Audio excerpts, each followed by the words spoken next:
ബൗളിൽ നിന്നും പേപ്പർ എടുത്ത ഋഷിക്ക് കിട്ടിയത് ഇവിടെ ഫേക്ക് ഫ്രണ്ട്ഷിപ്പ് ആരുടേതാണെന്നായിരുന്നു. അങ്ങനെ ഋഷിയുടെ നോട്ടത്തിൽ അങ്ങനെ ഒരാൾ അവിടെ ഇല്ലാത്തതുകൊണ്ട് മറ്റാർക്കെങ്കിലും അഭിപ്രായം പറയാമെന്ന് ലാലേട്ടൻ പറയുന്നു.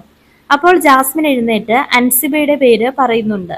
ഇതിന് ജാസ്മിൻ പറയുന്ന റീസൺ എന്താന്ന് വെച്ചാൽ, നമുക്ക് ഒരു തെറ്റ് പറ്റിയാൽ എല്ലാവരുടെയും മുൻപിൽ അത് ചൂണ്ടിക്കാണിച്ചില്ലെങ്കിൽ പോലും മാറി നിന്ന് അത് പറഞ്ഞു കൊടുക്കണം. എന്നാൽ അൻസിബ ഋഷി ചെയ്യുന്ന എല്ലാ തെറ്റുകളും സപ്പോർട്ട് ചെയ്തിട്ടുണ്ടെന്നും ഋഷിക്ക് നല്ല കാര്യങ്ങളും ചീത്ത കാര്യങ്ങളും പറഞ്ഞു കൊടുത്തിട്ടില്ല എന്നും ജാസ്മിൻ പറയുന്നു. ഋഷിയുടെ ഭാഗത്ത് നിന്ന് പല സമയത്തും തെറ്റുകൾ സംഭവിച്ചിട്ടുണ്ട്. ബാക്കിയുള്ളവർ ചെയ്യുമ്പോൾ അതൊരു തെറ്റായിട്ടും ഋഷി ചെയ്യുമ്പോൾ അൻസിബക്ക് അതൊരു തെറ്റായിട്ടും തോന്നിയിട്ടില്ല എന്ന് ജാസ്മിൻ പറയുന്നുണ്ട്. അതുപോലെ ഋഷിയുടെ ക്യാപ്റ്റൻസിയിൽ ഒരുപാട് തെറ്റുകൾ ഉണ്ടായിരുന്നു. എല്ലാവരും ഋഷിയുടെ ക്യാപ്റ്റൻസിയെ കുറിച്ച് നെഗറ്റീവ്സ് പറഞ്ഞപ്പോഴും അൻസിബ മാത്രമാണ് അത് നല്ലതാണെന്ന് പറഞ്ഞത്. അതുകൊണ്ട് തന്നെ അൻസിബ ഒരു ഫേക്ക് ഫ്രണ്ട് എന്നാണ് ജാസ്മിൻ ലാലേട്ടനോട് പറയുന്നത്.